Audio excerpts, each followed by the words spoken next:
agreement. Without those terms, it's not a loan, it's a grant or it's a gift.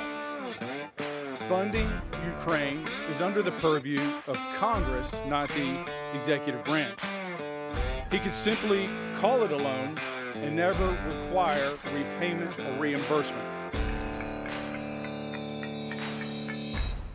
Well, hello and welcome to episode 6 of What's Up in Washington. It's not been a slow week, but it's been a short week so far. So it'll be a quick update. Couple of things. One, we'll talk about the cocaine in the White House. Two is the NDAA, that's the National Defense Authorization Act. And then some of the amendments that we have in there. So really quickly, the cocaine in the White House. There's actually a briefing today about what they know. Now, let me, in my humble opinion, and this is my humble opinion, they know whose it is. There's cameras everywhere, et cetera, et cetera. So I don't know if they're trying to give out free samples, so we won't tell anybody. But I mean, clearly, if there's cocaine in the White House, there's only a handful of people who could have brought that in.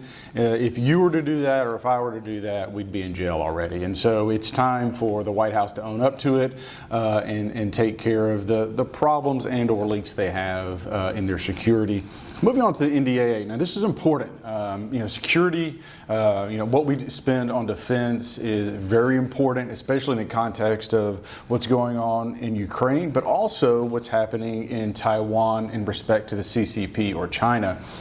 And it should be noted that your G7 countries, they're required to spend or suggested to spend 4% of their GDP on defense. And Canada is at a whopping 1.38%. To give you some context, Slovenia, and I'm guessing most people couldn't find Slovenia on a map, spends 1.35% on defense. And so it's time for Canada to step up. And the reason why I bring that up is because one of the things we're trying to root out in the military is, our military should be a fighting force. Quite frankly, it should be a killing force. It should be a deterrent to our enemies. And yet it's been infected by the Biden administration, by the wokeness that swept the country. And so my advice is, if you want to go woke in the military, go to Canada, because that's what they're focused on in their military, not defense, because they rely on us to do it. Now, that being said, you have a front, a conflict, an incursion in Ukraine. When you look at the news that's come about when it comes to Ukraine, there's no definite timeline for Ukraine to join NATO, and quite frankly, I'm not sure that they should. But that being said, I think that's put a chill on some of the opinions on what's going on there. And what is the end game? What is the timeline? Is there a path to peace, and what should that look like? Meanwhile, I would argue our real enemy, our real threat is China, the CCP, and what they're doing, the incursions they're making into Taiwan's airspace. Keep in mind, the majority of our chips and a lot of our technology is made or produced in Taiwan.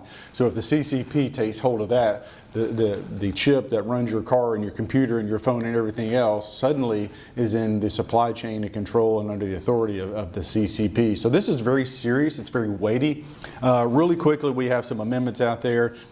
One of my amendments has already passed. It basically, when you look at the rim of the Pacific exercises, it invites Taiwan to participate in those, which sends a clear message to the CCP and to our allies in that region, Japan, Australia, etc., that we stand with Taiwan. We're also, working on amendments to provide back pay to the military to root out payment for abortions. Again, we shouldn't be paying for transgender surgeries and abortions and all that other stuff. It's a military.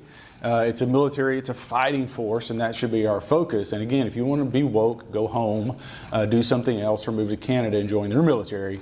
Because again, that's about all that Trudeau has his military doing at this time. So with that, a lot's going to happen over the next few days and the next few weeks, really, as we continue to work on the NDAA. There's going to be a vote this week. The question is, will it have enough votes to pass? To be determined. And with that, have a great day, and God bless.